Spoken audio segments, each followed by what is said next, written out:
ಕಾಲದಾಗಿದ್ದವರು ಎಷ್ಟು ಜನ ಇದ್ದೀರಾ? ಇಲ್ಲ. ಸಾವಿರಾರು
ಅದು ಹೋಯ್ತು, ನೆನಪೋಯ್ತು. ಏನೋ ಹೇಳ್ತಾ ಇದ್ರು ಹಿಂದಿನ ಕಾಲಕ್ಕೆ ನಮ್ಮ ಹಿರಿಯರು ಹೇಳ್ತಾ ಇದ್ರು. ಅಲೋ, ದುಕಾನಕ್ಕೆ ಹೋಗಿ ಮಕ್ಕಳಿಗೆ ಕಳ್ಸಿಕೊಡ್ತಾ ಇದ್ರು. ಕಳ್ಸಿಕೊಟ್ಟು ಮನೆಯಿಂದ ಏನ್ ತರಬೇಕಮ್ಮ ಅಂದಾಗ ಸೋಪ್ ತಗೊಂಡ್ಬಾ, ನೆನಪೋಯ್ತದ ಅಂತ ಹೇಳ್ತಾ ಇರ್ತ. Soap soap soap soap soap soap ಅಂತ ಹೋಗತಕ್ಕ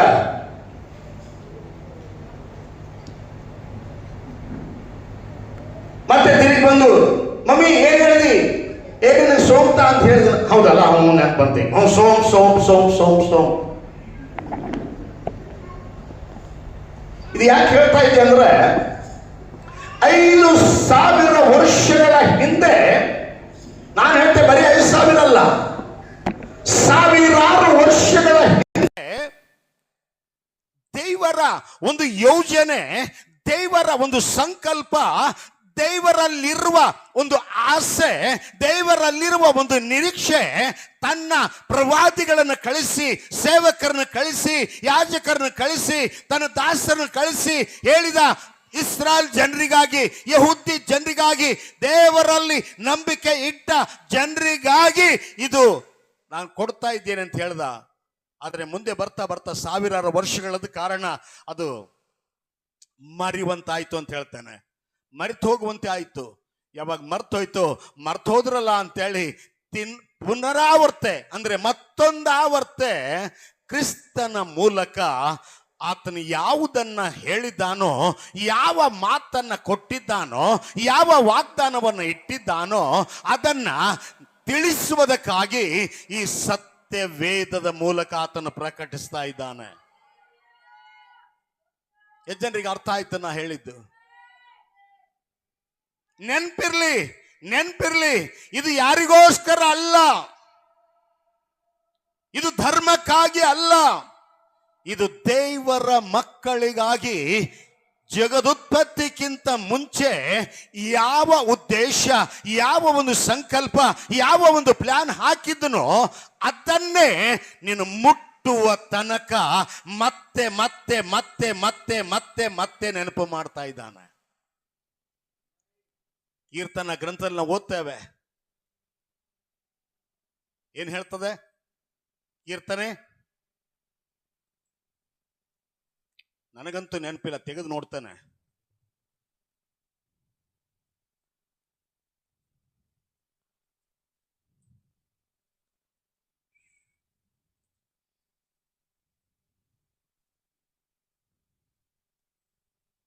ಕೀರ್ತನೆ 105 ವಚನ 8.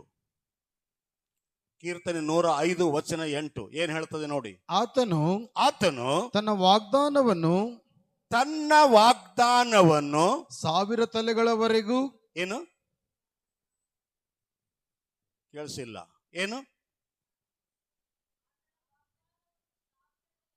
1000 ತಲೆಗಳವರೆಗೂ ತನ್ನ ಒಡಂಬಡಿಕೆಯನ್ನು ನಿತ್ಯವೂ ನೆನಪಿನಟ್ಟಿಕೊಳ್ಳುತ್ತಾನೆ. ಆಮೆನ್.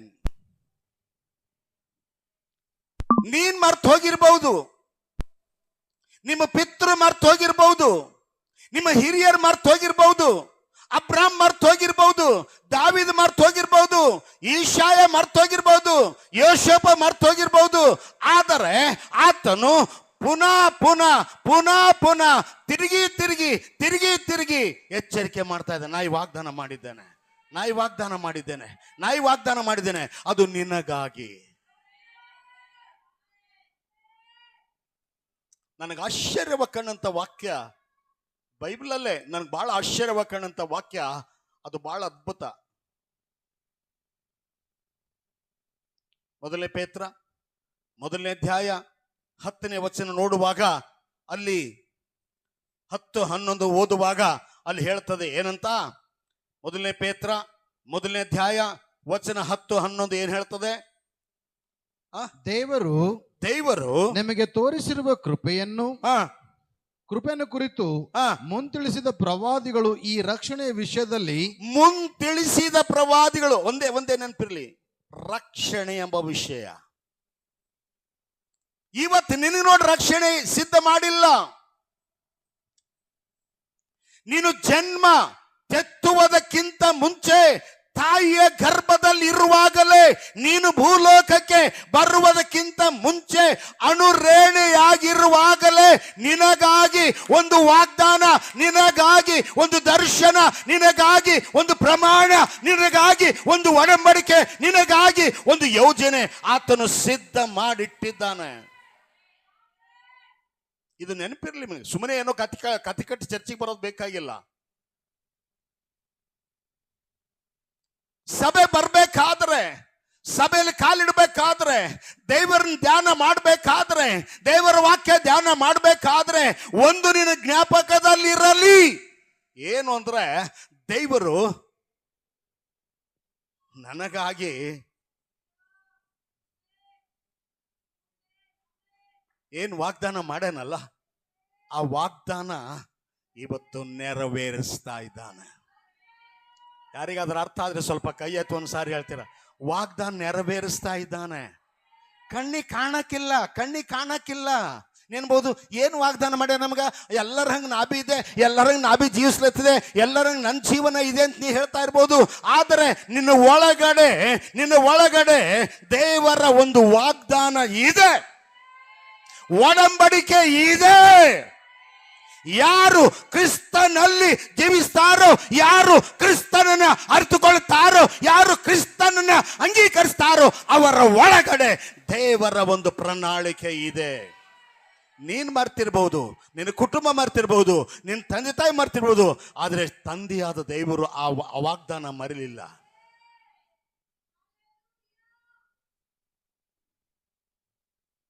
ಆಮೆನ್. ಆಮೇನ್, ಆಮೇನ್, ಆಮೇನ್. ಇವತ್ತೇನು ನೀನು ಸುಮ್ಮನೆ ಭಕ್ತಿ ತೋರ್ಸಲ್ಲ ಗುಡಿಗೆ ಬರೋದು ಬೇಕಾಗಿಲ್ಲ ದೇವರಿಗೆ. ನೀನು ಪರಿಶುದ್ಧತೆ ತೋರ್ಸಕ್ ಗುಡಿಗೆ ಬರಬೇಡ. ನೀನು ಪರಿಶುದ್ಧತೆ ಅವನ ಮುಂದೆ ಏನಲ್ಲ. ಸೂರ್ಯನ ಬೆಳಕಿಗೆ ದೀಪ ಹಸಿರು ಬೆಳಕು ಕೆಟ್ಟು ಬೀಳ್ತದ.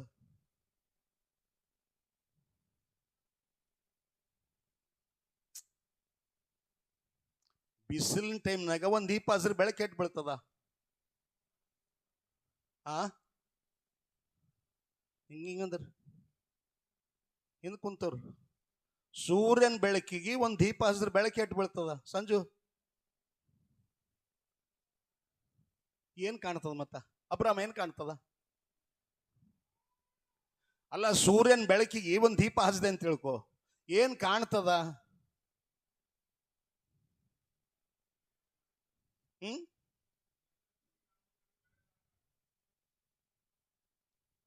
ಅದು ಏಟ್ ಉರ್ಲಿ ಹತ್ತದ ಓಟೆ ಕಾಣ್ತದ, ಅದ್ರ ಸುತ್ತ ಇದ್ದಿನ ಬೆಳಕು ಕಾಣಲ್ಲ. ಹಲೋ, ದೇವರ ಉದ್ದೇಶ, ದೇವರ ವಾಗ್ದಾನ ನಿನ್ನ ಮೇಲೆ ಆತನು ಸೂರ್ಯನ ಬೆಳಕಿನಂತಿಟ್ಟಿದ್ದಾನೆ. ಪ್ರಭಾವ, ಮಹಿಮೆ, ಅಭಿಷೇಕ, ದರ್ಶನ ಆ ಸೂರ್ಯನ ಬೆಳಕಿನಂತ ನಿನ್ನ ಮೇಲೆ ಇಟ್ಟಾಗ ನೀ ದೀಪ ಹಚ್ಕೊಂಡು ದೇವ್ರ ಮನ್ನ ಏಟ್ ಬೆಳಕಾಗಿದೆ ಅಂತ ನೋಡ್ಕೊಳತಿದೆಯಲ್ಲ. ಇಲ್ಲ ಇಲ್ಲ ಇಲ್ಲ, ಇದು ನಾನೇನು ಹೇಳ್ತಾ ಇಲ್ಲ. ಮನುಷ್ಯನ ಜೀವನ ಇವತ್ತಿನ ಒಂದು ದಿನಗಳಲ್ಲಿ, ಈ ದಿನಮಾನಗಳಲ್ಲಿ ಅನೇಕರ ಒಂದು ಭಾವನೆ, ಅನೇಕರ ಒಂದು ಭಕ್ತಿ, ಅನೇಕರ ಒಂದು ಆಸೆ ಏನಾಗಿದೆ ಅಂದ್ರೆ, ನನ್ನ ಸಭೆದಾಗೆ, ಈ ಎಲ್ಶಡೆ ಸಭೆದಾಗೆ ನನ್ನೊಟ್ಟು ಕಡಿ, ನನ್ನೊಟ್ಟು ನೇಕಿ, ನನ್ನೊಟ್ಟು ಪರಿಶುದ್ಧ ಯಾರು ಇಲ್ಲ ಅಂತ ನಾವೇನು, ನಾನು ನೀನು ನೀವಲ್ಲ, ನಾನು ಹೇಳ್ಕೊಳ್ತಾ ಇದ್ದೇನಲ್ಲ, ಅವನ ಮುಂದೆ ನಾ ಏನೂ ಅಲ್ಲ. ಏನು ಇಲ್ಲದಿರುವ ನಿನ್ನನ್ನ, ಕತ್ತಲಾಗಿರುವ ನಿನ್ನನ್ನ, ಯೋಗ್ಯತೆ ಇಲ್ಲದಿರುವ ನಿನ್ನನ್ನ ಆತನು ಕರೆದು ಮತ್ತೊಂದು ಆವರ್ತೆ ನಿನಗೆ ಜ್ಞಾಪಕ ಮಾಡ್ತಾ ಇದ್ದಾನೆ. ಮಗನೇ, ಮಗಳೇ, ನಾನು ನಿನಗೋಸ್ಕರ ನನ್ನ ರಾಜ್ಯ ಸಿದ್ಧ ಮಾಡಿದ್ದೇನೆ, ನಿನಗೋಸ್ಕರ ಮಹಿಮೆ ಸಿದ್ಧ ಮಾಡಿದ್ದೇನೆ, ನಿನಗೋಸ್ಕರ ಪ್ರಭಾವ ಸಿದ್ಧ ಮಾಡಿದ್ದೇನೆ, ನಿನಗೋಸ್ಕರ ದೊಡ್ಡ ಅಧಿಕಾರ ಸಿದ್ಧ ಮಾಡಿದ್ದೇನೆ. ಮರ್ತೋಗ್ಬೇಡ. ಬಾ, ನಂಬಿಕೆಯಿಂದ ತಲೆ ತಗ್ಗಿಸ್ಕೊಂಡು ಬಾ, ನಾನು ನಿನಗೆಲ್ಲವನ್ನನ್ನು ಕೊಡ್ಲಿಕ್ಕೆ ಶಕ್ತನಾಗಿದ್ದೇನೆ. ಆಮೇನ್, ಆಮೇನ್. ಎಷ್ಟು ಜನ ಹೇಳ್ತೀರಾ, ನಾನು ಕ್ರಿಸ್ತನಲ್ಲಿ ಬರುವುದು, ಬಂದಿರುವುದು ನನ್ನಿಂದಲ್ಲ, ಆತನ ಕರುವಿಕೆಯಿಂದ. ಯಾರ ಕರುವಿಕೆಯಿಂದ? ನಾ ಒಂದೇ ಮಾತು ಹೇಳಕ್ಕೆ ಇಷ್ಟಪಡ್ತೇವೆ. ಯಾರಾದ್ರೂ ಕ್ರಿಸ್ತನ ಹೆಸರಿನ ಬೈದಾಗ ಹೊಂಟದ ಅಂದ್ರೆ ನೀನು ನೆನಪಿರ್ಲಿ, ನಿನಗೆ ಯಾರು ಆರಿಸಿಲ್ಲ, ಕ್ರಿಸ್ತನೇ ನಿನ್ನನ್ನು ಆರಿಸ್ಕೊಂಡು ಮೇಲೆತ್ತಾ ಇದ್ದಾನೆ. ದಿನ ದಿನ ದಿನ ದಿನ ಅಭಿವೃದ್ಧಿ ಪಡಿಸ್ತಾ ಇದ್ದಾನೆ. ಬದುಕಿಗಾಗಿ, ಹೊಟ್ಟಿಗಾಗಿ, ಗೇಣು ಬಟ್ಟಿಗಾಗಿ ದೇವರು ನಿನ್ನ ಕರೀಲಿಲ್ಲ. ನಿನ್ನನ್ನು ಕರೆದದ್ದು ನಶಿಸಿ ಹೋಗುವ ಈ ಲೋಕದ ವೈಭವಕ್ಕಾಗಿ ಅಲ್ಲ, ನಿತ್ಯ ನಿರಂತರವಾಗಿರುವ ಶಾಶ್ವತವಾಗಿರುವ ಲೋಕ. ಇವತ್ತು ನಾವು ಒಂದು ಹೇಳಕ್ಕೆ ಇಷ್ಟಪಡ್ತೆ, ಯಾರು ಕ್ರಿಸ್ತನಲ್ಲಿ ಇದ್ದಾರೋ ಇಲ್ಲಿನ ವೈಭವ ನೋಡಿ, ಇಲ್ಲಿನ ಮನೆ ನೋಡಿ, ಇಲ್ಲಿನ ಆಡಂಬರ ನೋಡಿ, ಇಲ್ಲಿನ ಒಂದು ಸುಖ ನೋಡಿ ಹೇಳಬೇಡ ದೇವ್ರನ್ನ ಬಹಳ ಸುಖ ಕೊಟ್ಟನಂತ. ಇದು ಒಂದಿನ ಶೂನ್ಯ. ಏನು ಪಕ್ಕದ್ರೆ ಕೈ ಕೊಟ್ಟು ಹೇಳೋ, ಇದು ಒಂದಿನ ಶೂನ್ಯ. ಯಾಕೋ ಹೇಳಕ್ ಬಿ ನಾಚಿಕೆ ಉಂಟದ. ಅಲ್ಲೋ, ನೀ ಹೇಳಿದ್ರೆ ಬಿ ಶೂನ್ಯನೇ, ಹೇಳದಿದ್ರು ಶೂನ್ಯನೇ. ನಿನಗಷ್ಟೇ ಬದುಕಲಿಕ್ಕಿಟ್ಟನಷ್ಟೇ, ನಿನಗೆ ಜೀವಿಸ್ಲಿಕ್ಕಿಟ್ಟನಷ್ಟೇ. ಆದರೆ ನಿನಗಾಗಿರುವಂಥದ್ದು, ಅದಕ್ಕೆ ವಾಕ್ಯದ ಹೇಳ್ತದೆ, ಪ್ರವಾದಿಗಳ ಮೂಲಕ. ಯಾರ ಮೂಲಕ? ಪ್ರವಾದಿಗಳ ಮೂಲಕ ವಿಧ ವಿಧವಾಗಿಯೂ ಭಾಗ ಭಾಗವಾಗಿಯೂ ಮಾತಾಡಿದ ದೇವರು ಈ ಅಂತ್ಯ ದಿನಗಳಲ್ಲಿ, ಅಲೋ, ಅವತ್ತೇನು ಹೇಳನ ಅದೇ ಮತ್ತೊಂದು ಆವರ್ತಿ ನಿಮ್ಮ ಮಧ್ಯೆ ಮಾತಾಡ್ತಾ ಇದ್ದಾನೆ. ಇವತ್ತು ನೀವು ಹೇಳ್ಬೋದು, ಓ ಶಾಂತ್ ಪಾಸ್ಟರ್ ಮಾತಾಡ್ತಾರ. ಇಲ್ಲ, ಯಾವ ದೇವರು ಪ್ರವಾದಿಯೊಟ್ಟಿಗೆ ಮಾತಾಡಿ ಹೇಳಿದನೋ ಅದೇ ಪ್ರವಾದಿ ನನ್ನ ಹೃದಯದಲ್ಲಿ ಹಾಕಿ ನನ್ನ ಮೂಲಕ ನಿಮಗೆ ಪ್ರಕಟಿಸ್ತಾ ಇದ್ದಾನೆ. ಅದಕ್ಕೆ ಪೇತ್ರ ಹೇಳ್ತಾನೆ, ಪೇತ್ರ ಬಿ ನನ್ನಂತವನೇ, ಪೇತ್ರ ಬಿ ಸೇವಕನೇ, ದೇವರಿಂದ ಕರೆಯಲ್ಪಟ್ಟವನೇ, ನಿಮ್ಮನ್ನು ಆರಿಸ್ಕೊಂಡಿದ್ದಾನೆ.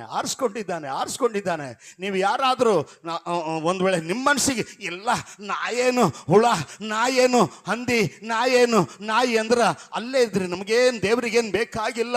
ದೇವರಿಗೆ ಬೇಕಾದದ್ದು ಯಾರು ದೇವರ ವಾಗ್ದಾನವನ್ನು, ದೇವರ ಉದ್ದೇಶವನ್ನು, ದೇವರ ಮಾತನ್ನು ಕೇಳಿ ನಂಬಿಗಸ್ತಿಕೆಯಿಂದ ಅದನ್ನು ಎದುರು ನೋಡಿ ಹುಡುಕ್ತಾರೋ ಅವರಿಗೆ ಆ ಸೌಭಾಗ್ಯ ಅವರಿಗಾಗಿ ಸಿದ್ಧವಾಗಿದೆ. ಸುಮ್ಮನೇನು ಗುಡಿಗೆ ಬಂದವರಿಗಾಗಿ ಅಲ್ಲ, ಸುಮ್ಮನೆ ಜಪ ಮಾಡೋರಿಗಾಗಿ ಅಲ್ಲ. ವಾಕ್ಯ ಬಹಳ ಸ್ಪಷ್ಟವಾಗಿ ಹೇಳ್ತದೆ. ಆ 12ನೇ ವಚನ, ಮೊದಲನೇ ಪೇತ್ರ 1:12 ನೋಡಿದಾಗ ಅಲ್ಲಿ ಏನಂತ ಹೇಳ್ತದೆ? ಮೊದಲನೇ ಪೇತ್ರ 1ನೇ ಅಧ್ಯಾಯ 12ನೇ ವಚನ, ಈ ಸಂಗತಿಗಳನ್ನು ತಿಳಿಸುವುದರಲ್ಲಿ, ಯಾವ ಸಂಗತಿಗಳು? ಮುಂತಿಳಿಸುವುದರಲ್ಲಿ. ಯಾವ ಸಂಗತಿಗಳು? ಯಾವ ಸಂಗತಿಗಳು? ವಾಗ್ದಾನದ ಸಂಗತಿಗಳು, ನಿನ್ನ ಮೇಲೆ ಇಟ್ಟಿದ ಉದ್ದೇಶದ ಸಂಗತಿಗಳು. ಅಲೋ, ನಿನ್ನ ಜ್ಞಾನಕ್ಕೆ ಮರೆ ಇರಬಹುದು, ನಿಮಗೆ ಕಿವಿ ಕೇಳಕ್ಕಿಲ್ಲ, ಆದರೆ ಮತ್ತೊಂದಾವರ್ತೆ ಬಡ್ದು ಬಡ್ದು ಬಡ್ದು ಬಡ್ದು ಎಬ್ಬಿಸ್ತಾ ಇದ್ದಾನೆ.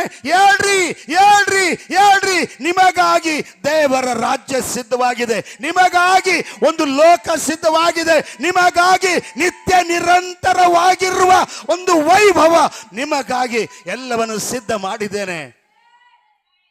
ಪಿತೃಗಳಿಗಾಗಲ್ಲ. ಯಾರಿಗಾಗಲ್ಲ?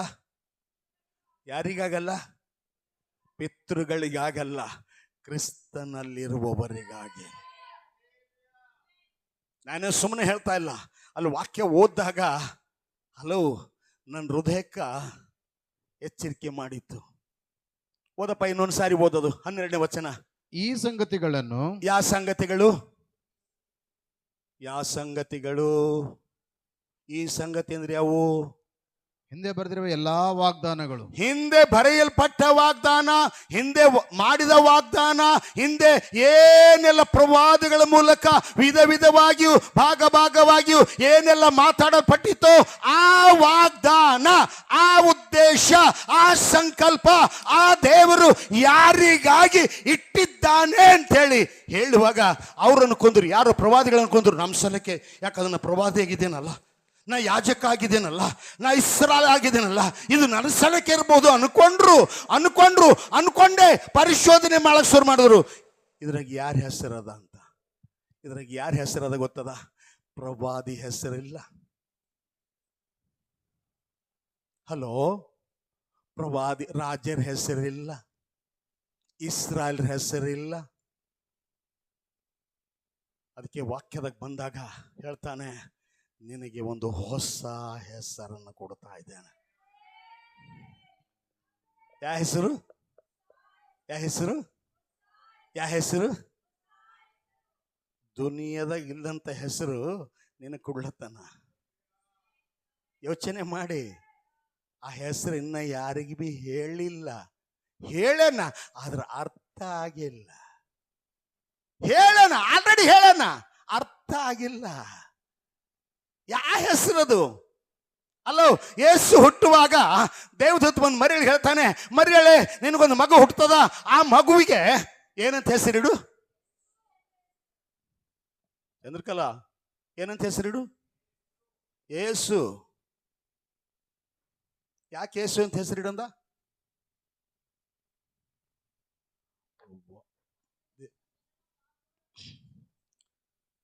ಈಟ್ ಹೇಳಕ್ ಈಶ್ವರ ಸತ್ತಬೇಡ್ದು. ಯೇಸು ಅಂತ ಹೆಸರಿಡ ಉದ್ದೇಶ ಏನು? ಆತನೇ ತನ್ನ ಜನರ ಪಾಪದಿಂದ ಬಿಡಿಸಿ ಕಾಯುವಾತನು ಅಂತ. ನಿಮಗೆ ಯಾವ ತರ ಬಿಚ್ಚಬೇಕು ನನಗೆ ಗೊತ್ತಾಗಲ್ಲ. ಇಸ್ರೇಲ್ರ ಪಾಪಲಿನ ಬಿಡಿಸ್ಕೋಬೇಕಂತ ಒದ್ದೆ ಆಡಿದ್ರು, ಮೈಗೆ ಬೆಂಕಿ ಹಚ್ಕೊಂಡರು. ಕರಗಸ್ಲಿನ ಕೊಯ್ಸ್ಕೊಂಡ್ರು. ಅವ್ರ ಹೆಸರು ಬರಲಿಲ್ಲ. ಅವ್ರ ಹೆಸರು ಬರಲಿಲ್ಲ. ಯಾರ್ಯಾರು ಕ್ರಿಸ್ತನಲ್ಲಿ ನಂಬಿಕೆ ಇಟ್ಟು ಅಂಗೀಕರಿಸಿದಾರೋ ಅವರಿಗೆ, ಬಾಜುದವ್ರಿಗೆ ಹೇಳು, ನಿನಗ ದೇವ್ರ ಮಕ್ಕಳಾಗಂತ ಹೆಸರನ್ನು ಕೊಟ್ಟಿದ್ದಾನೆ. ಯಾವ ಹೆಸರು ಕೊಟ್ಟನ? ಈಗ ನಿನ್ನ ಹೆಸರೇನದ? ನಿನ್ನ ಹೆಸರೇನದ? ಆ ನಿನ್ನ ಹೆಸರೇನದ? ನಿನ್ನ ಹೆಸರೇನದ?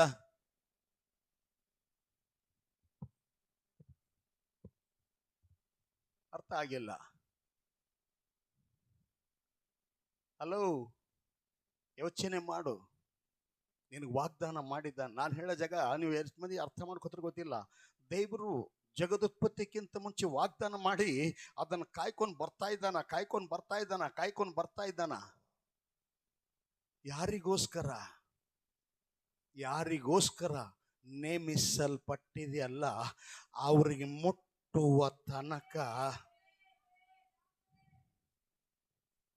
ಹಲೋ, ಒಂದು ಮದುವೆ ಔತಣಕ್ಕೆ ಹೋದ್ರಿ ಅನ್ಕೋರಿ. ಯಾವ ತನಕ? ಮದುವೆ ಔತಣಕ್ಕೆ ಹೋಗಿರಿ ಅನ್ಕೋರಿ. ಮದುಮಕ್ಕಳಿಗೆ ಏನಾದರೂ ಒಂದು ಬಹುಮಾನ ಕೊಂಡೊಯ್ಯಿರಿ ಅಂತೇಳಿ ಅವ್ರ ಹೆಸರಿನಲ್ಲಿ ಒಂದು ಬಹುಮಾನ ತಕೊಂಡ್ರಿ. ಯಾರ ಹೆಸರು ಮೇಲ?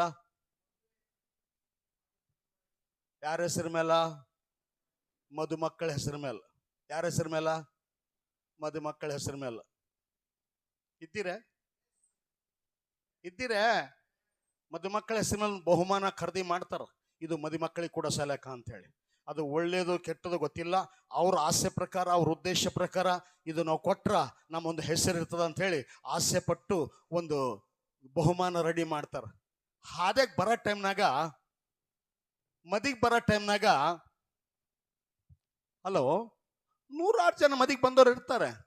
ಅನೇಕ ಕುಟುಂಬಗಳಿರ್ತವೆ, ಅನೇಕ ಯವನಸ್ಥರು ಇರ್ತಾರೆ. ತಂದು ಆ ಬಹುಮಾನ ಯಾರ್ದೋ ಯವನಸ್ಥರ ಕೈದಾಗ ಇದನ್ನ ಬಹುಮಾನ ತಕೊಂಡ್ ಕೊಡಲ್ಲ. ಕಾಣಿಸಿಲ್ಲ ನೋಡ ನನಗೆ. ಯಾರಿಗೆ ಕಾಯ್ತಾ ಇರ್ತಾರೆ? ಜೋರಾಗಿ ಹೇಳ್ಬೇಕು. ಯಾರಿಗೆ ಕಾಯ್ತಾ ಇರ್ತಾರೆ? ಸ್ಟೇಜ್ ಮೇಲೆ 30 ಮಾರ್ಕರ್ ಕೋಟ್ ಹಾಕೊಂಡವ್ರು ಇರ್ತಾರೆ, ಖರೆ ಅವ್ರಿಗೇನು ಕೊಡಲ್ಲ. ಓ, ಸಾವಿರಾರು ಮಂದಿ ಸ್ಟೇಜ್ ಮೇಲೆ ಓಡಾಡಲ್ರ, ಯಾರಿಗೂ ನೋಡಲ್ಲ. ಯಾರಿಗೆ ಕಾಯ್ತಾ ಇರ್ತಾರ?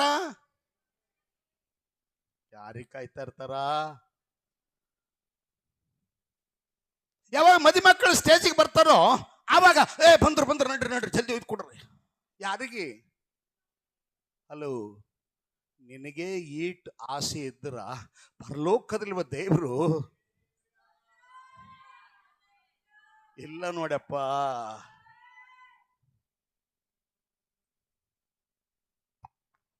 ಹಲೋ, ಎಷ್ಟು ಮಂದಿ ಇಲ್ಲೇ ಇದ್ದೀರಾ?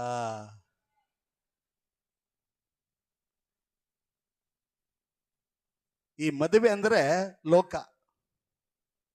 ಮದುವೆ ಔತಣ ಅಂದ್ರೆ ಲೋಕದಲ್ಲಿರುವ ಪ್ರತಿಯೊಬ್ಬ ವ್ಯಕ್ತಿ ಮದುವೆಯಲ್ಲಿ ಇದ್ದಾನೆ, ಮದುವೆ ಮಂಟಪದಲ್ಲಿ ಇದ್ದಾನೆ, ಊಟ ಮಾಡತಾನೆ, ವೈಭವ ನೋಡ್ತಾನೆ, ಶೃಂಗಾರ ನೋಡ್ತಾನೆ, ಏನೆಲ್ಲ ನೋಡ್ತಾನೆ. ಆದರೆ ಮದುಮಕ್ಕಳು ಎಲ್ಲರಿಗಿಂತ. ಹಲೋ, ಇಲ್ಲೇ ಇದ್ದೀರೆ.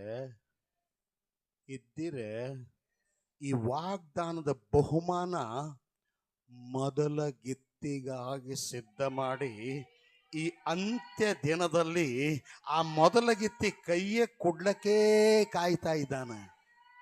ಕೆಲವರಿಗೆ ಅರ್ಥ ಆಗಿಲ್ಲ ಅನಿಸ್ತೆ. ಹಲ್ಲೆಲೂಯಾ.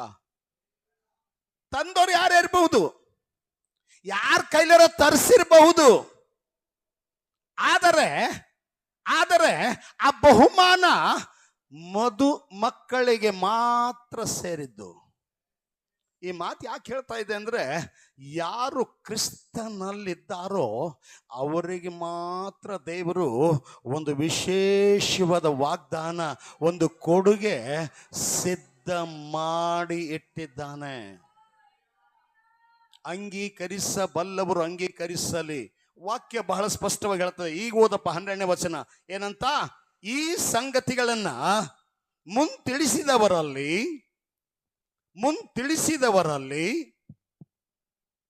ಮುಂತಿಳಿಸಿದವರಲ್ಲಿ ತಮಗೋಸ್ಕರವಲ್ಲ.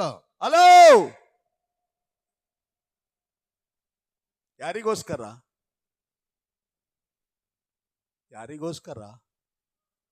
ಎಷ್ಟು ಮಂದಿ ಹೇಳ್ತೀರಿ ನನಗೋಸ್ಕರ ಅಂತ?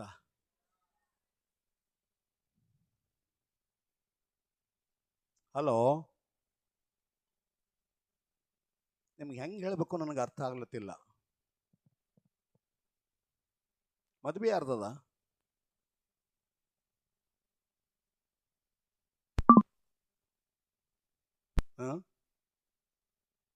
ಅಬ್ರ ಮದ್ವೆ ಯಾರ್ದದ?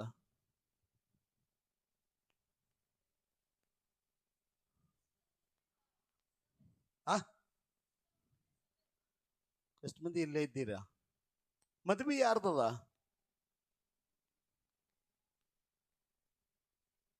ಹಿಂದೆ ಕುಂತವ್ರು ಯಾರು ಮಾತಾಡತ್ತಿಲ್ಲ. ಮದ್ವೆ ಯಾರ್ದದ? ಮಮತಾ, ಮದ್ವೆ ಯಾರ್ದದ? ಯಾರ ತರ ಇದ್ದಿರ್ಬೇಕು ನಮಗೇನು? ನಮಗ್ ಕರ್ದ್ರು ಬಂದಿದ್ದೇವೆ, ಉಳ್ಳಾಕ್ ಕುಂತಿದ್ದೇವು.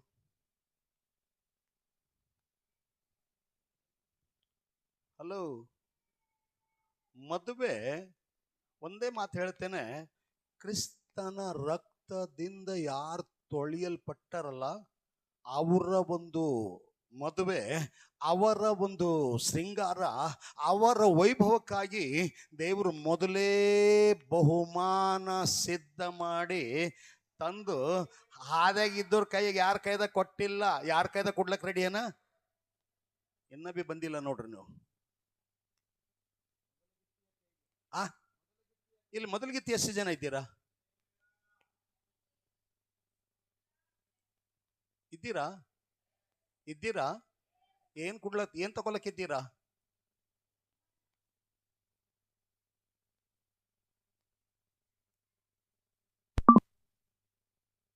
ನಾ ಸುಮ್ಮನೇನು ಬಾಯಿಗೆ ಬಂದಿನ ಮಾತಾಡತಿಲ್ಲ. ಯೋಚನೆ ಮಾಡಿ. ಇದ್ರ ಹಿಂದಿರುವ ಒಂದು ಮಹತ್ವದ ರಹಸ್ಯ ಅಡಕವಾಗಿದೆ. ಏನ್ ಗೊತ್ತಾ? ನಿನಗೇ ಗೊತ್ತಿಲ್ಲ ಮದಿ ನಂದದ ಅಂತ. ನಿನಗೆ ಬಹುಮಾನ ಸಿಗ್ತದ ಸಿಗಲ್ದ?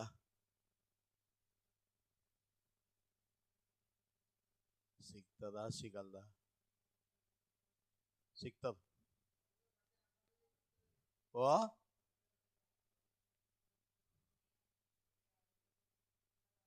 ಮದುವೆ ನಿಂದಂತ ಗೊತ್ತದನ ಇಲ್ಲ? ಎಷ್ಟು ಮಂದಿ ಗೊತ್ತದ ಮದುವೆ ನಂದೇ ಅದ ಅಂತ? ಯಾಕೋ ಇದು ಹೊಸದೇ ಹೇಳತ್ರೋಪ್ಪ.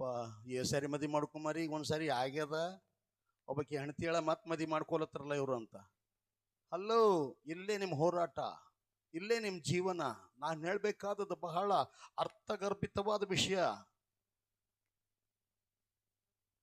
ವಾಗ್ದಾನ ಸಿದ್ಧ ಮಾಡಿ. ಯಾವ ದೇವರು ಅನಾದಿ ಕಾಲದಲ್ಲಿ ಮಾತು ಕೊಟ್ಟಿದ್ನೋ, ಯಾವ ದೇವರು ಅನಾದಿ ಕಾಲದಲ್ಲಿ, ನಾನು ನಿಮ್ಗೆ ಅರ್ಥ ಆಗ್ಬೇಕಾದ್ರ, ಹಲೋ, ನೆಂಟಸ್ತಾನ ಆಗ ಟೈಮ್ನಾಗ ಪ್ರಭು ಸರ್ ಹುಡುಗಿ ಕಡಿಂದು ಹುಡುಗಿಗೆ ಏನಂತ ಹೇಳ್ತಾರ? ನಮ್ಮ ಕಡಿಂದು ಒಂದು ಗಾಡಿ ಕೊಡ್ತೆ, 2 ತೊಲಿ ಬಂಗಾರ ಕೊಡ್ತೆ, 2 ಲಕ್ಷ ರೂಪಾಯಿ ಕೊಡ್ತೆ ಅಂತ ಹೇಳ್ತಾರೆ ಈಗಿನ ಕಾಲದ್ದು. ಆಮೇಲೆ ಎಂದ್ ಹೇಳ್ಯಾರ? ಯಪ್ಪ, ನಿಮ್ಮ ಜೀವನದಾಗ ನಡೆದಿನ ಕತೆ ಹೇಳಿದ್ರು ನಿಮ್ಗೆ ಅದು ಅರ್ಥ ಆಗಲ್ದಂದ್ರೆ ಇನ್ನು ಯಾವ ಭಾಷೆದಾಗ ಹೇಳ್ಬೇಕು ನಂಗೆ ತಿಳಿಯಲ್ದು. ಎಂದ್ ಹೇಳ್ಯಾರ? ಸಂಬಂಧ ಕೂಡಕ್ಕಿಂತ ಮುಂಚೆನೆ, ಯಾವಾಗ ಹುಡುಗಿ ಪಾಸ್ ಆಗಿರ್ತಾಳೋ ಅವ್ ಮೊದಲೇ ಹೇಳಿರ್ತಾರ, ನೋಡು ನಾವು ಹುಡುಗಿಯರ ಪಾಸ್ ಮಾಡಿದೆ ಅಂದಾಗ ಹುಡುಗಿ ತಂದೆ ತಾಯಿ ಹೇಳ್ತಾರ, ನೋಡಪ್ಪ ನಾನು ಹುಡುಗಿ ಒಂದೇಳಿ ನೀ ಮದಿ ಮಾಡ್ಕೊಂಡಿ ಅಂದ್ರ ನನ್ನ ಪರವಾಗಿ ನಾನು ನಿನಗೆ ಇಷ್ಟು ಉಂಡ ಕೊಡ್ತೇನೆ. ಕೊಟ್ರ? ಕೊಟ್ರ ಏನಂದ್ರು? ಆ ಕೊಡುತ್ತೆ ಅಂತ ಮಾತು ಕೊಟ್ಟಾರ. ಕೊಡ್ತಾರೆ ಅಂದ? ಆ ಕೊಡ್ತಾರೆ ಅಂದ?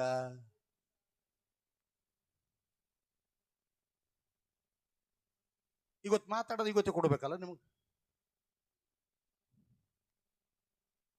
ಕೊಡ್ಬೇಕಾ ಇಲ್ಲ? ಇವತ್ತು ಅನೇಕ ಕ್ರೈಸ್ತರ ಜೀವನ ಹಂಗೆ ಅದ. ದೇವ್ರು ಹೇಳೇನಲ್ಲ, ದೇವ್ರು ನನಗೆಲ್ಲ ಹೇಳ್ಯಾನ, ಕೊಡ್ತೀನಿ ಅಂತ ಹೇಳ್ಯಾನ, ಕೊಟ್ಟಿಲ್ಲಲ್ಲ ಮತ್ತೆ. ಅಲೋ, ಕೊಡ್ತಾನ. ಯಾವಾಗ ಗೊತ್ತಾ? ಯಾವಾಗ ಗೊತ್ತಾ? ಹಸಿ ಮಣಿ ಮೇಲೆ ನೀ ಕುಂತಾಗ. ನಾನು ನಿಮ್ಗೆ ಅರ್ಥ ಆಗ್ಲಿ ಅಂತ ಹೇಳ್ತಾ ಇದ್ದೇನೆ. ವಾಕ್ಯ ಅದನ್ನೇ ಹೇಳ್ತದೆ. ಎಲ್ಲರೂ ಅನ್ಕೊಂಡ್ರು ಈ ಬಹುಮಾನ ನನಗ, ಈ ಬಹುಮಾನ ನನಗ, ಈ ವಾಗ್ದಾನ ನನಗ. ಪ್ರವಾದಿಗಳ ವಿಷಯ ನಾವು ನೋಡಿದಾಗ ಎಲ್ಲ ಪ್ರವಾದಿಗಳು, ಅನೇಕ ದೊಡ್ಡ ದೊಡ್ಡ ಸೇವಕರು, ವಿಶ್ವಾಸಿಗಳು ಅನ್ಕೊಂಡ್ರು ಇದನ್ನು ಬಹುಮಾನ ನನಗ ಅಂತ. ಅವ್ರು ಯಾರಿಗೆ ಕೊಡ್ಲಿಲ್ಲ. ಯಾರು ಕ್ರಿಸ್ತನ ರಕ್ತದಿಂದ ತೊಳೆಯಲ್ಪಟ್ಟು ಮೊದಲ ಗಿತ್ತಿಯಾಗಿ ನೇಮಿಸಲ್ಪಡ್ತಾ ಇದ್ದಾರೋ ಅವರಿಗಾಗಿರುವಂತ ಒಂದು ವಾಗ್ದಾನ. ಆಮೇನ್. ಅದಕ್ಕೆ ಅಲ್ಲಿ ಪ್ರವಾದಿಗಳೇ ಹೇಳತ್ತಾರ, ನಾ ಹೇಳತ್ತಿಲ್ಲ, ಪ್ರವಾದಿಗಳೇ ಹೇಳತ್ತಾರ. 12ನೇ ವಚನ ತೆಗೆದು ನೋಡಿ ಏನಂತ ಹೇಳ್ತದೆ. 12ನೇ ವಚನ, ಈ ಸಂಗತಿಗಳನ್ನು ಮುಂತಿಳಿಸುವುದರಲ್ಲಿ ಮುಂದೆ ತಿಳಿಸಿದರಲ್ಲಿ ತಮಗೋಸ್ಕರವಲ್ಲ ನಿಮಗೋಸ್ಕರವೇ ಸೇವೆ ಮಾಡುವವರಾಗಿದ್ದಾರೆ. ಈ ವಚನ ಏಟ್ ಸಿಂಪಲ್ ಅನ್ಕೊಳತ್ತಿರಲಿಲ್ಲ, ಒಟ್ಟು ಆಳ, ಒಟ್ಟು ಗಾಢ ಅದ. ತಂದೆಯಾದ ದೇವರು, ಅದಕ್ಕೆ ಆ ವಾಕ್ಯ ಓದುವಾಗಲೇ ಗೊತ್ತಾಯ್ತು. ತಂದೆಯಾದ ದೇವರು ಪುರಾತನ ಕಾಲದಲ್ಲಿ ಪ್ರವಾದಿಗಳ ಬಾಯಿಯಿಂದ ವಿಧ ವಿಧವಾಗಿಯೂ ಭಾಗವಾಗಿಯೂ ಮಾತಾಡಿದ ದೇವರು ಈ ಅಂತ್ಯ ದಿನಗಳಲ್ಲಿ ತನ್ನ ಮಗನ ಮೂಲಕ ಅದನ್ನ ಪ್ರಕಟಿಸ್ತಾ ಇದ್ದಾನೆ ಅಂದ್ರೆ ರೆಡಿ ಮಾಡ್ಕೊಂತ ನಿಂತನ. ಏನು ಸೌಭಾಗ್ಯ, ಏನು ಮಹಿಮೆ, ಏನು ರಕ್ಷಣೆ, ಏನು ಪರಲೋಕದ ರಾಜ್ಯ. ನಿನ್ನ ತಾಯಿಯ ಗರ್ಭದಲ್ಲಿ ಇನ್ನೂ ನಿನ್ನ ಉತ್ಪತ್ತಿ ಆಗಿಲ್ಲ, ಆದರೆ ನಿನಗೋಸ್ಕರ ಒಂದು ಪರಲೋಕ, ನಿನಗೋಸ್ಕರ ಒಂದು ಮಹಿಮೆ ರಾಜ್ಯ, ನಿನಗೋಸ್ಕರ ನಿತ್ಯ ನಿರಂತರ ಜೀವನ ಕೊಡುತ್ತೇನೆ ಎಂಬುದಾಗಿ ಮಾತು ಕೊಟ್ಟಂತ ದೇವರು ಈ ಅಂತ್ಯ ದಿನಗಳಲ್ಲಿ ಅದನ್ನು ಪರಿಪೂರ್ಣ ಮಾಡ್ತಾ ಇದ್ದಾನೆ. ಎಷ್ಟು ಜನ ಆಮೇನ್ ಹೇಳ್ತೀರಾ? ಜೋರಾಗಿ ಹೇಳಿ ಆಮೇನ್. ಎದಿ ಮೇಲೆ ಕೈ ತಟ್ಕೊಂಡು ಹೇಳ್ರಿ, ಕರ್ತನ್ ನನಗಾಗಿ ಪರಲೋಕ ಸಿದ್ಧ ಮಾಡಿದ್ದಾನೆ, ನನಗಾಗಿ ಮಹಿಮೆ ಸಿದ್ಧ ಮಾಡಿದ್ದಾನೆ, ನನಗಾಗಿ ನಿತ್ಯ ಜೀವ ಸಿದ್ಧ ಮಾಡಿದ್ದಾನೆ. ಇನ್ನು ಕೆಲವೇ ದಿನಗಳಲ್ಲಿ ನಾನು ಅದನ್ನ ಅನುಭವಿಸಲಿಕ್ಕೆ ಶಕ್ತನಾಗಿದ್ದೇನೆ. ಯಾಕೆಂದರೆ ಆ ದಿನ ನಿಗದಿಪಡಿಸಲಾಗಿದೆ. ಕರ್ತನು ಬರುವಂತ ದಿನ ಎಂದು ಬರ್ತಾನಲ್ಲ ಅಂದ ಆ ಎಲ್ಲ ವೈಭವಗಳು ನಿನ್ನ ವಶಕ್ಕೆ ಸೇರ್ಲಿಕ್ಕೆ ಸಾಧ್ಯ. ಆಮೇನ್. ಅವ್ರಿಗೆ ಗೊತ್ತಾಯ್ತಂತ, ನಮ್ಮ ಸಲಕ್ಕಲ್ಲಪ್ಪ ಇದು ಬಹುಮಾನ. ಮುಂದೆ ಯಾರ ಜೋರಾಗಿ ಹೇಳ್ರಿ, ಯಾರು? ನಾವು ಅಂದ್ರೆ ಇದ್ದವರಿಗೆಲ್ಲ ಕರ್ಕೊಂಡು ಹಿಡಿದ್ರಿ, ಮನೆಗಿದ್ದೋಸ್ ಮಂದಿಗೆಲ್ಲ. ನಾನು ಯಾರು? ಒಂದು ಕುಟುಂಬದಾಗ 10 ಮಂದಿ 10 ಮಂದಿಗೆಲ್ಲ ಇಲ್ಲ. ಒಂದು ಕುಟುಂಬದಾಗ 20 ಮಂದಿ 20 ಮಂದಿಗೆಲ್ಲ ಇಲ್ಲ. ಯಾರು ಕ್ರಿಸ್ತನ ರಕ್ತದಿಂದ ತೊಳೆಯಲ್ಪಟ್ಟು ನಾನು ಕರ್ತನಿಗಾಗಿ ಸಿದ್ಧನಾಗಿದ್ದೇನೆ, ಏನೇ ಬಂದರು, ಕಷ್ಟ ಬಂದರು, ಆಪತ್ತು ಬಂದರು, ಶೋಧನೆ ಬಂದರು, ಯಾವ ಗಂಡಾಂತರ ಎದುರಾದರೂ ನಾನು ಕ್ರಿಸ್ತನನ್ನ ಸೇರುವ ತನಕ ನನ್ನ ಜೀವನ ಮಾರ್ಪಡಿಸಲ್ಲ ಅಂತ ಯಾವ ರೀತಿ ತೀರ್ಮಾನ ತೆಗೆದುಕೊಳ್ತೀರೋ ಅಲ್ಲಿ ನಿಮಗೆ ಬಹುಮಾನ ಸಿದ್ಧವಾಗಿದೆ. ನಿನಗೆ ಬಹುಮಾನ ಸಿದ್ಧವಾಗಿದೆ. ಎಚ್ಚರಾಗಿರಿ.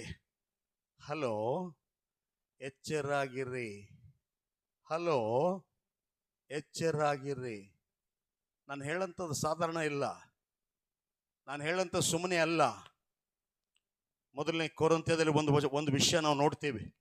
1ನೇ ಕೊರಿಂಥದಲ್ಲಿ 1ನೇ ಕೊರಿಂಥೆ 1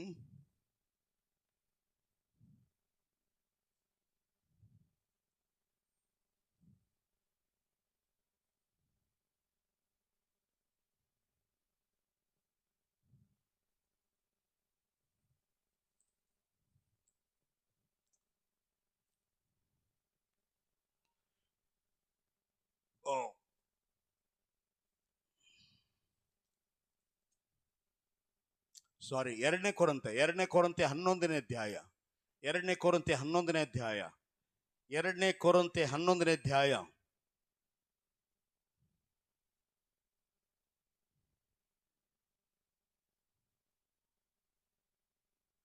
11ನೇ ಅಧ್ಯಾಯ 1ನೇ ವಚನ ಮತ್ತು 2ನೇ ವಚನ ಓದ್ರಿ. ನಾನು ನನ್ನನ್ನು ಹೊಗಳಿಕೊಳ್ಳುವುದರಲ್ಲಿ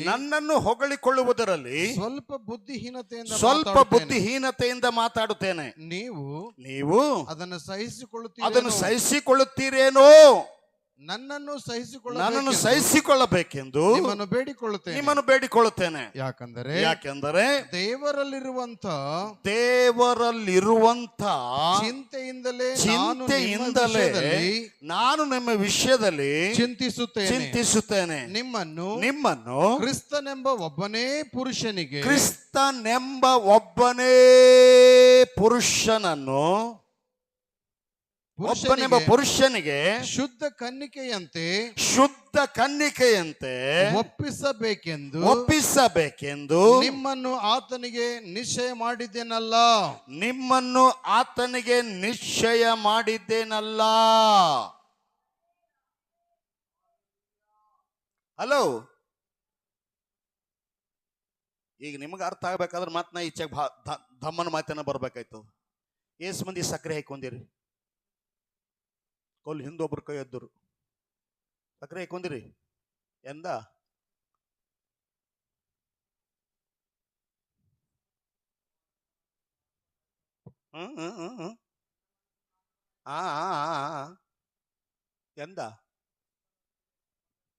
ಎಂದ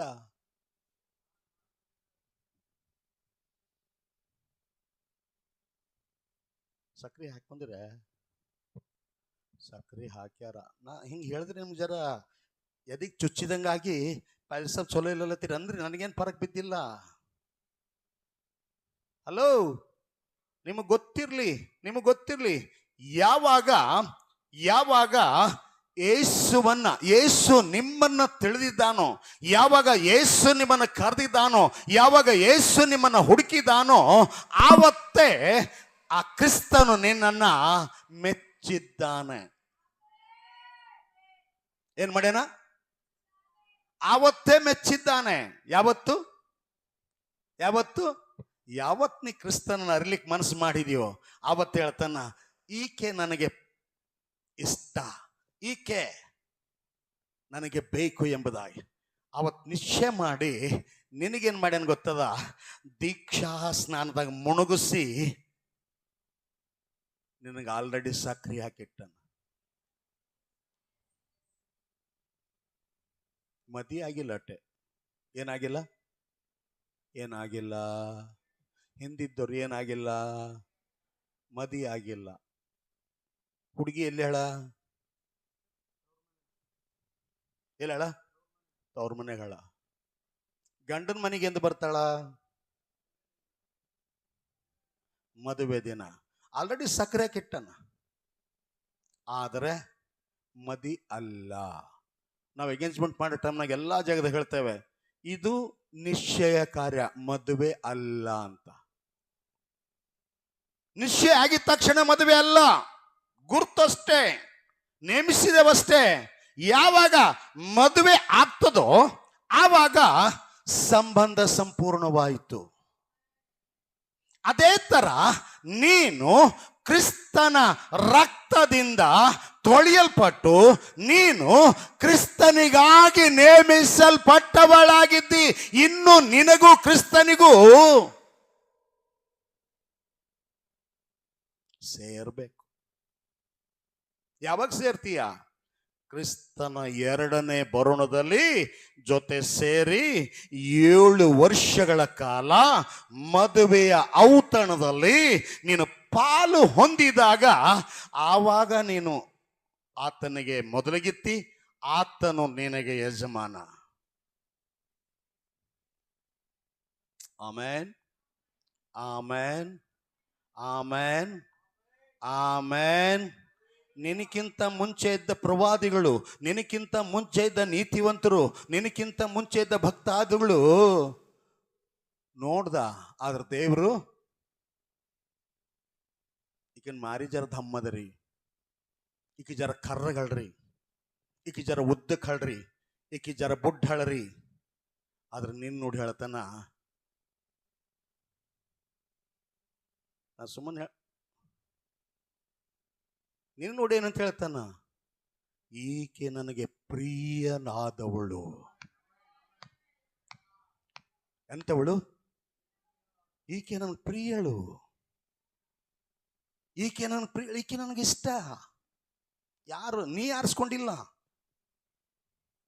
ಯಜಮಾನ ಆರಿಸ್ತಾ ಇದ್ದಾನೆ, ಯಜಮಾನ ಆರಿಸ್ತಾ ಇದ್ದಾನೆ, ಯಜಮಾನ ಆರಿಸ್ತಾ ಇದ್ದಾನೆ. ಆ ಕಾರಣದ ಇವತ್ತು ಸಭೆದಾಗ ಬಂದು ಕೂತಿದ್ಯಾ, ಆ ಕಾರಣದ ಇವತ್ತು ನಿನ್ನ ಬಾಯಿಂದ ಕ್ರಿಸ್ತನ ಹೆಸರು ನುಡಿತಾ ಇದೆಯಾ, ಆ ಕಾರಣ ನಿನ್ನ ಜೀವನದಲ್ಲಿ ಏನೋ ಒಂದು ಬದಲಾವಣೆ ಕಾಣ್ತಾ ಇದೆಯಾ. ನಿಶ್ಚಯ ಮಾಡಿದ್ದಾನೆ, ಮದುವೆ ಇಲ್ಲ. ನಿಶ್ಚಯ ಮಾಡಿದ್ದಾನೆ, ಮದುವೆ ಇಲ್ಲ. ಅದರ ಅರ್ಥ ನಾನು ಹೇಳ್ಬೋದು, ತಾತ್ಪರ್ಯ ನೀವೆಲ್ಲ ಸರಿಯಾಗಿ ಅರ್ಥ ಮಾಡ್ಕೊಂಡಾಗ ನನಗೆ ಗೊತ್ತಾಗ್ತದೆ. ಪ್ರಸಂಗ ಅಂಬದು ಬರೀ ಒಂದು ಪಾಠ ಅಲ್ಲ, ಪ್ರಸಂಗ ಅನ್ನೋದು ಪಾಠ ಅಲ್ಲ. ಪ್ರಸಂಗ ಅನ್ನಂಥದ್ದು ಜೀವನದ ಉದ್ದೇಶ. ನಾ ಬರ್ಕೊಂತಂದು ಒಂದೊಂದು ವಚನ ಓದಿ, ಈ ವಚನ ಓದ್ರಿ, ಈ ವಚನ ಓದ್ರಿ, ಇದು ಇಲ್ಲಿ ಬರ್ತದ, ಇದು ಇಲ್ಲಿ ಬರ್ತದ ಅಂತ 1 ಗಂಟೆ ಪ್ರಸಂಗ ಮಾಡ್ಬೋದು. ಉದ್ದೇಶ ಆಗಲ್ದು. ದೇವ್ರನ್ನ ಕರೆದ ಉದ್ದೇಶ, ದೇವ್ರನ್ನ ರಕ್ತ ತೊಳೆದ ಉದ್ದೇಶ, ನಿನ್ನ ಪಾಪ ತೊಳೆದ ಉದ್ದೇಶ, ನಿನಗಾಗಿ ಪ್ರಾಣ ಕೊಟ್ಟ ಉದ್ದೇಶ, ನಿನಗಾಗಿ ತನ್ನನ್ನೇ ತಾನು ಬಲಿ ಮಾಡಿಕೊಂಡ ಉದ್ದೇಶ ಏನಂದರೆ ನೀನು ಆತನಿಗೆ ಶುದ್ಧ ಕನ್ನಿಕೆಯಾಗಿ ಸಮರ್ಪಿಸಲ್ಪಡಬೇಕು.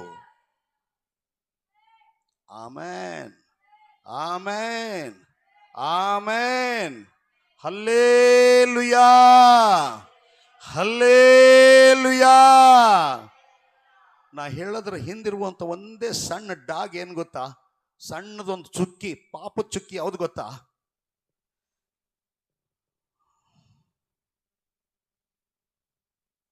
ಎಷ್ಟು ಮಂದಿಗೆ ಅರ್ಥ ಆಯ್ತು? ಆಮೇನ್. ನಾನು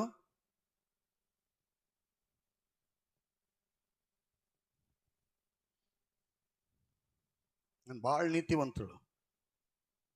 ಹಲೋ, ನಾನು ಒಂದು ಹೇಳಿಕ್ಕೆ ಇಷ್ಟಪಡ್ತೇನೆ. ನೀನು ಎಷ್ಟೇ ಪರಿಶುದ್ಧ ಇದ್ರೂ ಕೂಡ ದೇವರ ದೃಷ್ಟಿಗೆ ನೀತಿವಂತಳಾಗಬೇಕಾದ್ರೆ ಕ್ರಿಸ್ತನಿಂದ ಆರಿಸಲ್ಪಡಬೇಕು. ಕ್ರಿಸ್ತನ ಆರಿಸುವಿಕೆಯಲ್ಲಿ ನೀತಿ ಇದೆ, ಕ್ರಿಸ್ತನ ಆರಿಸುವಿಕೆಯಲ್ಲಿ ಪರಿಶುದ್ಧತೆ ಇದೆ, ಕ್ರಿಸ್ತನ ಆರಿಸುವಿಕೆಯಲ್ಲಿ ನಿನ್ನ ಭವಿಷ್ಯತ್ತಿನ ಜೀವನ ಅಡಕವಾಗಿದೆ. ಕ್ರಿಸ್ತ ಆರಿಸಿಲ್ಲ, ನೀ ಮಾಡೋದ್ರಿಂದ ಅಲ್ಲ. ಅದಕ್ಕೆ ಇವತ್ತು ನಾನು ಹೇಳಕ್ಕೆ ಇಷ್ಟಪಡ್ತೇನೆ. ಆತ ನಿಮ್ಮನ್ನು ಕರೆದಿನ ಇನ್ನೊಂದು ವಿಷಯ ಹೇಳಿ ನಾನು ಮುಗಿಸ್ಲಿಕ್ಕೆ ಇಷ್ಟಪಡ್ತೇನೆ. ಹಲೋ, ಕ್ರಿಸ್ತ ಕರೆದಿದ್ದಾನೆ, ನಿಮಗೆ ಪ್ರೀತಿ ಮಾಡಿದ್ದಾನೆ, ನಿಮ್ಮನ್ನು ನೇಮಿಸಿದ್ದಾನೆ. ದೇವರು ಆದಿಯಲ್ಲಿ ಅನಾದಿಯಲ್ಲಿ ಮಾಡಿದ ಸಂಕಲ್ಪದ ಮೇರೆಗೆ ಕ್ರಿಸ್ತನೆಂಬ ಯಜಮಾನನು ನಿನ್ನನ್ನು ಆರಿಸ್ಕೊಂಡಿದ್ದಾನೆ. ಆದರೆ ಒಂದೇ ಒಂದು ಕಂಡೀಷನ್, ಏನು ಗೊತ್ತಾ? ಯಜಮಾನನ ಚಿತ್ತದ ಪ್ರಕಾರ ನಡಿಬೇಕಾದದ್ದೇ ನಿನ್ನ ಒಂದು ವಿಶೇಷತೆ. ನಿನ್ನ ಚಿತ್ತ ಅಲ್ಲ, ನಿನ್ನ ಪರಿಶುದ್ಧತೆ ಅಲ್ಲ, ನಿನ್ನ ಭಾವನೆ ಅಲ್ಲ, ನಿನ್ನ ಒಳ್ಳೆತನ ಅಲ್ಲ, ಕ್ರಿಸ್ತನಿಂದ ಒಳ್ಳೆತನ. ನಾನು ಅದಕ್ಕೆ ಹೋದ ವಾರ ಒಂದು ವಿಷಯ ಮಾತಾಡಿದ್ದೇನೆ. ನಾನು ಹೋದ ವಾರ ವಿಷಯ ಮಾತಾಡಿದೆ, ಏನು ಸಂಪೂರ್ಣ ಅನ್ನಂಥದ್ದು ಎಲ್ಲಿದೆ?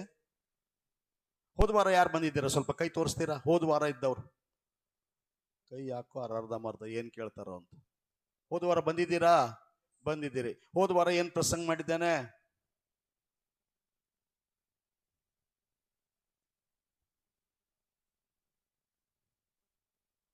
ಹೋದ ವಾರ ಏನಿತ್ತು ಪ್ರಸಂಗ?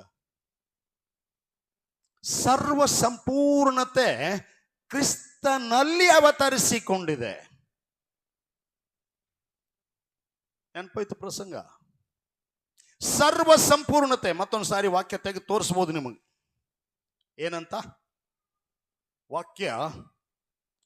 ತೆಗೆದು ನಿಮ್ಮನ್ನು ತೋರಿಸಿದಾಗ ಆದ್ರೂ ನೆನಪಿಗೆ ಬರ್ತದೆ ನನಗೆ ಗೊತ್ತಿಲ್ಲ.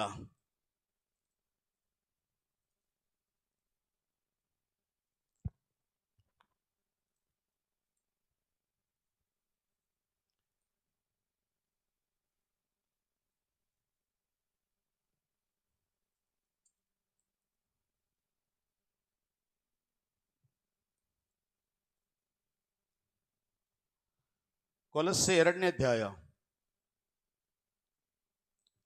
2ನೇ ವಚನ 3ನೇ ವಚನ. ಹೇಗೆಂದರೆ ಆ? ಹೇಗೆಂದರೆ ನೀವೆಲ್ಲರೂ ಪ್ರೀತಿಯಿಂದ ಹೊಂದಿಕೆಯಾಗಿದ್ದು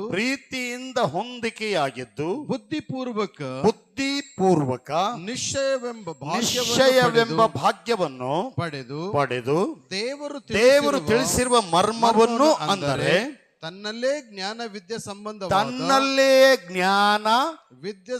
ವಿದ್ಯಾ ಸಂಬಂಧವಾದ ನಿಕ್ಷೇಪಗಳೆಲ್ಲ ಅಡಗಿಸಿರುವ ಕ್ರಿಸ್ತನನ್ನು ತಿಳುಕೊಂಡವರಾಗಿ ಹೃದಯದಲ್ಲಿ ದೃಢವಾಗಿರಬೇಕೆಂಬ ಕುತೂಹಲವು ನನಗುಂಟು.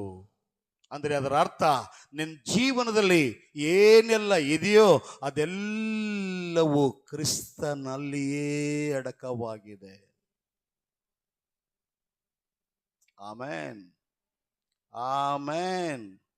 ಪರಿಪೂರ್ಣತೆ ಎಲ್ಲಿದಂದ್ರ ಕ್ರಿಸ್ತನಲ್ಲಿರುವ. ನಾ ಈಗ ಅದು ಆ ಪ್ರಸಂಗ ಮಾಡಕ್ಕೆ ಬಂದಿಲ್ಲ. ದೇವ್ರು ನನಗೆ ಎಕಡು ಕರ್ಕೊಂಡು ನಡೆದನು, ಬೇರೆ ಕಡೆ ಇದೆ. ನನ್ನ ಪ್ರಸಂಗ ಅದ್ರ ಮೇಲೆ ಇಲ್ಲ. ನನ್ನ ಪ್ರಸಂಗ ವಿಧವಾಗಿಯೂ ಭಾಗವಾಗಿಯೂ ಮಾತಾಡಿದ ದೇವರು ಈ ಅಂತ್ಯ ದಿನಗಳಲ್ಲಿ ಮಗನ ಮೂಲಕ ಪ್ರಕಟಿಸ್ತಾ ಇದ್ದಾನೆ. ಇದು ನನ್ನ ಪ್ರಸಂಗ. ಇದರ ಅರ್ಥ, ಈಗೇನು ವಾಕ್ಯ ಬೋಧಿಸಲ್ಪಡ್ಲತ್ತದ, ಇವತ್ತು ವಾಕ್ಯ ನಿಮ್ಮ ಜೊತೆ ಮಾತಾಡತ್ತದ, ನೆನಪಿರ್ಲಿ, ಇದು ಇವತ್ತು ಆಡಿಂದ ಅಲ್ಲ. ತಂದೆಯಾದ ದೇವರು ಮೊದಲೇ ಆಡಿದ್ದನ್ನ ಇವತ್ತಿನ ಮತ್ತೊಂದು ಆವರ್ತೆ ಪುನರುಚ್ಚರಿಸ್ತಾ ಇದ್ದೇನೆ. ಮತ್ತೊಂದು ಆವರ್ತೆ ನಾನು ತಿಳಿಸ್ತಾ ಇದ್ದೇನೆ. ಏನಂತ? ದೇವರು ನಿನ್ನ ಮೇಲೆ ಏನು ವಾಗ್ದಾನ ಮಾಡಿದ್ದಾನೆ. ಆಮೇನ್, ಆಮೇನ್, ಆಮೇನ್. ಹಲೋ, ಒಂದು ವಾಗ್ದಾನ ಪರಲೋಕ ರಾಜ್ಯವೇ ನೆನಕೊಳ್ಳುತ್ತಾ ಇದ್ದಾನೆ. ಒಂದು ಬಿಡುಗಡೆ, ಪಾಪ, ಶಾಪ, ಮರಣ, ಅಂಧಕಾರ ದೊರೆತಂದು ಬಿಡುಗಡೆ. ಇವೆರಡೂ ಒಂದು ಬಲಗೈ ಎರಡುಗೈ ಇದ್ದ ಹಾಗಿವೆ. ಪಾಪದಿಂದ ಬಿಡಿಸುವುದು ಒಂದು ಭಾಗ, ಮಹಿಮಾ ಪದವಿಗೆ ಸೇರಿಸೋದು ಇನ್ನೊಂದು ಭಾಗ. ಅದಕ್ಕಾಗಿ ದೇವರು ಪಾಪದಿಂದ ಬಿಡಿಸಿದ್ದಾನೆ. ಮಹಿಮಾ ಪದವಿಗೆ ಸೇರ್ಬೇಕಾಗಿರುವಂಥದ್ದೇ ನನ್ನ ನಿಮ್ಮ ಕರ್ತವ್ಯವಾಗಿದೆ. ಎಷ್ಟು ಜನ ನಂಬ್ತೀರಾ? ಯಾರು ಇಲ್ಲ. ದೇವರಿಗೆ ಸ್ತೋತ್ರ. ಯಾರು ಇಲ್ಲ, ಪರವಾಗಿಲ್ಲ. ಯಾಕಂದ್ರೆ ಅದು ನಿಮ್ಗೆ ಅವಶ್ಯ ಇಲ್ಲ. ನಿಮಗೆ ಪರಿಶುದ್ಧ ಆದ್ರೆ ಸಾಕಷ್ಟೇ. ಹೌದಲ್ಲ? ಹೌದಾ ಇಲ್ಲ? ಹೌದಾ ಇಲ್ಲ? ಹಲೋ, ಇದ್ದೀರಾ ಇಲ್ಲೇ? ಪರಿಶುದ್ಧತೆ ಬೇಕಾ, ಮಹಿಮೆ ಬೇಕಾ? ಪರಿಶುದ್ಧತೆ ಬೇಡ.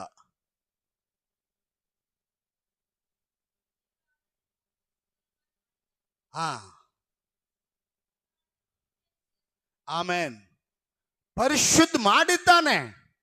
ಪಾಪದಿಂದ, ಶಾಪದಿಂದ, ರೋಗದಿಂದ, ಬಡತನದಿಂದ, ಅಂಧಕಾರ ದೊರೆತನ ಬಿಡಿಸಿ ಒಂದು ಬಿಡುಗಡೆ ಕೊಟ್ಟಿದ್ದಾನೆ.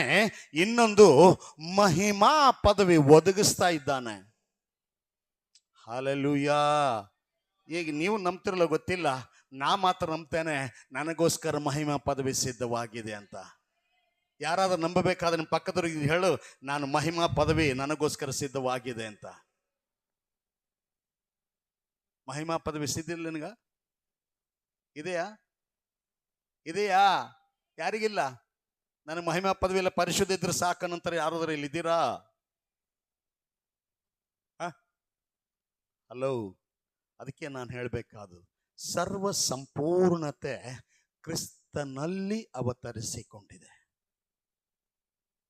ಕ್ರಿಸ್ತನಲ್ಲಿ ಬಂದಿ ಅಂದ್ರ ಎಲ್ಲ ಕಂಪ್ಲೀಟ್. ಯಾವುದು ಹೆಚ್ಚಿಲ್ಲ, ಕಡಿಮೆ ಇಲ್ಲ.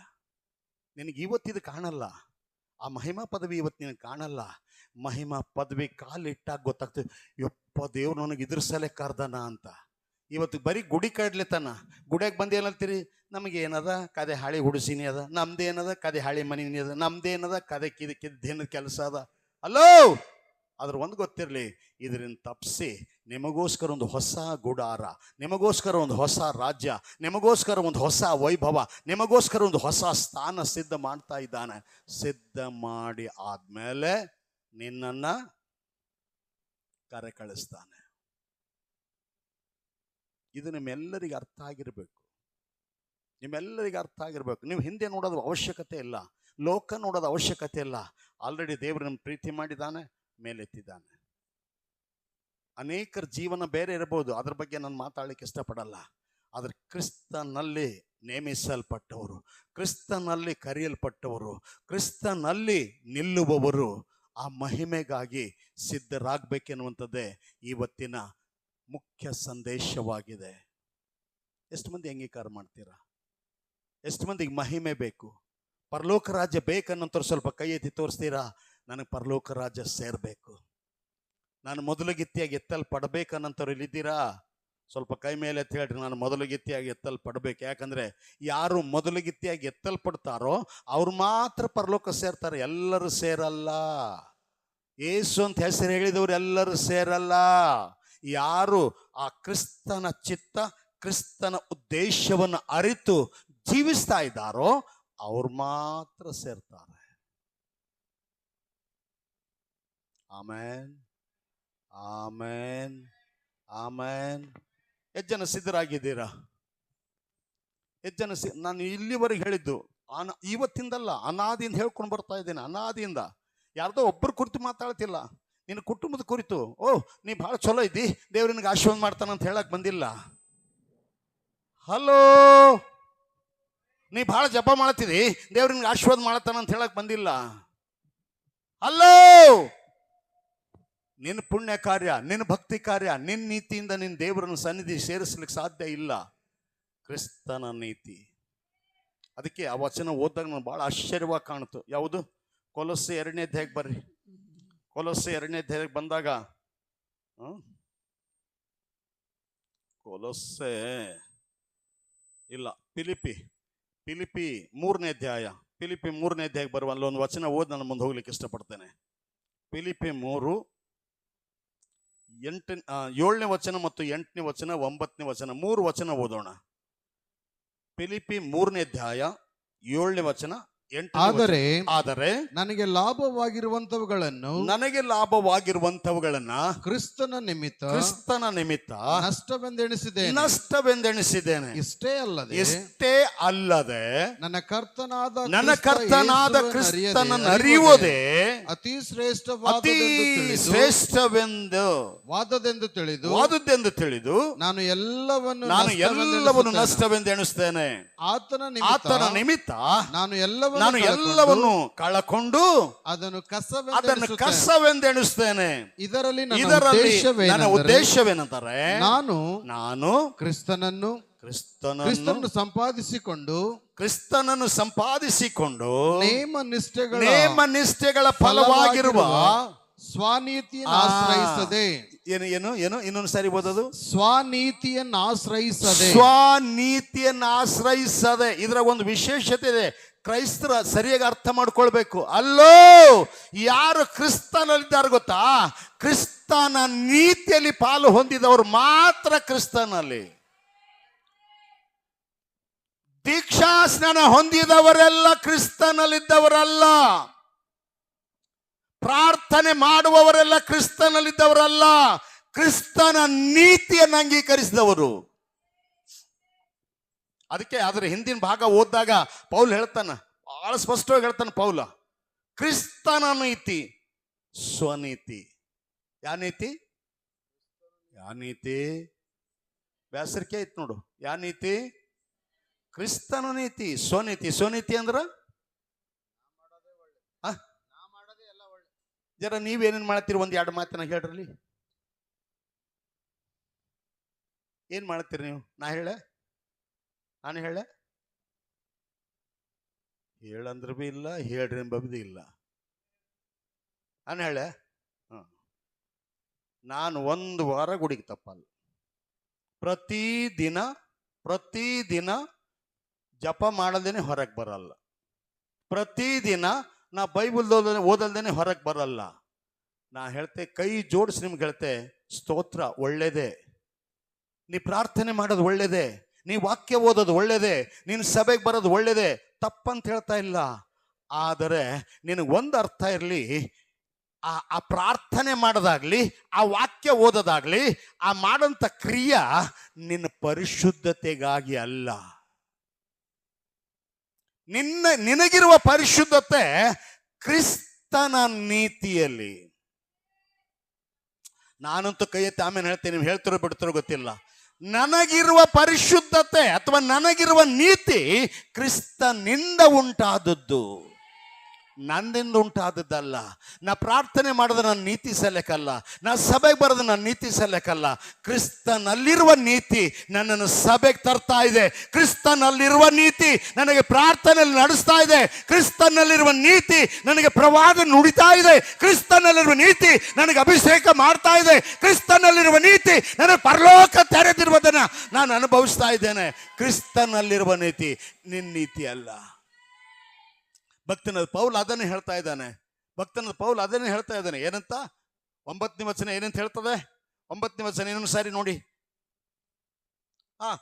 ಇದರಲ್ಲಿ ನನ್ನ ಉದ್ದೇಶವೇನೆಂದರೆ, ನಾನು ಕ್ರಿಸ್ತನನ್ನು ಸಂಪಾದಿಸಿಕೊಂಡು ನೇಮನಿಷ್ಠೆಗಳ ಫಲವಾಗಿರುವ ಸ್ವನೀತಿಯನ್ನು ಆಶ್ರಯಿಸದೆ ಕ್ರಿಸ್ತನನ್ನು ನಂಬುವುದರಿಂದ ದೊರಕುವಂತ, ಅಂದರೆ ಕ್ರಿಸ್ತನ ಮೇಲಿನ ನಂಬಿಕೆಯ ಆಧಾರದಿಂದ ದೇವರು ಕೊಡುವಂತ ನೀತಿಯನ್ನೇ ಹೊಂದಿ. ಏನು ಹೊಂದಿ?